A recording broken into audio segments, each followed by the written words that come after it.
Oui, il peut faire toute la communication qu'il veut.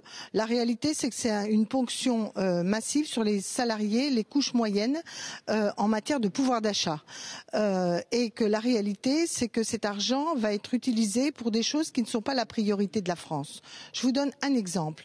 La non-indexation des retraites et des allocations familiales, c'est 2 milliards d'euros économisés.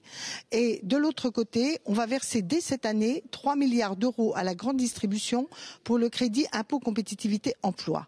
Il est clair que la grande distribution n'a pas besoin d'argent pour la compétitivité de la France. Elle ne créera pas d'emplois, elle aura un avantage fiscal qui va être payé par des gens qui pourront plus venir consommer parce que les petits retraités, les fonctionnaires ou les catégories moyennes qui n'arrivent déjà pas pour une large part d'entre elles à finir leur fin de mois ne pourront pas consommer. C'est économiquement une aberration et c'est socialement inacceptable. Alors il justement, est clair que cette méthode, on la connaît. C'est celle qui s'est passée dans les pays d'Europe du Sud et qui a amené la catastrophe.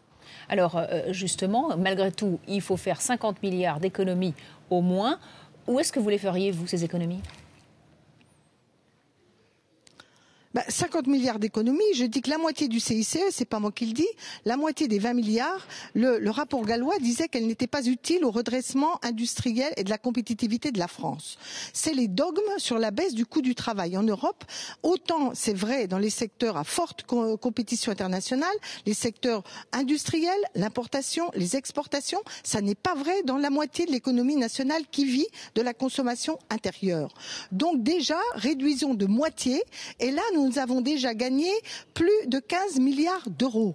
Il n'est pas nécessaire, par exemple, de continuer à faire des avantages fiscaux, la fameuse C3S, sur le chiffre d'affaires aux entreprises, car c'est sur le chiffre d'affaires, et là encore, autant certains secteurs devraient être ciblés, autant, sans condition, donner de l'argent encore plus. C'est au-delà des sommes que j'ai indiquées à la grande distribution ou à un certain nombre de secteurs, c'est du gaspillage d'argent public. Donc il faut effectivement des économies sont nécessaires, mais pas là. Il est acquis que vous n'allez pas voter ces mesures de Manuel Valls au Sénat, quitte à mettre le gouvernement en difficulté ? Moi, je ne voterai pas. Absolument, parce que il faut vraiment avoir été sourd dans la campagne municipale pour ne pas avoir compris que à la fois les salariés modestes et moyens, les couches moyennes, mais aussi les artisans, les petites entreprises qui ont besoin que les gens consomment, ne peuvent pas cautionner une stratégie qui va plomber le pouvoir d'achat, la croissance et l'emploi.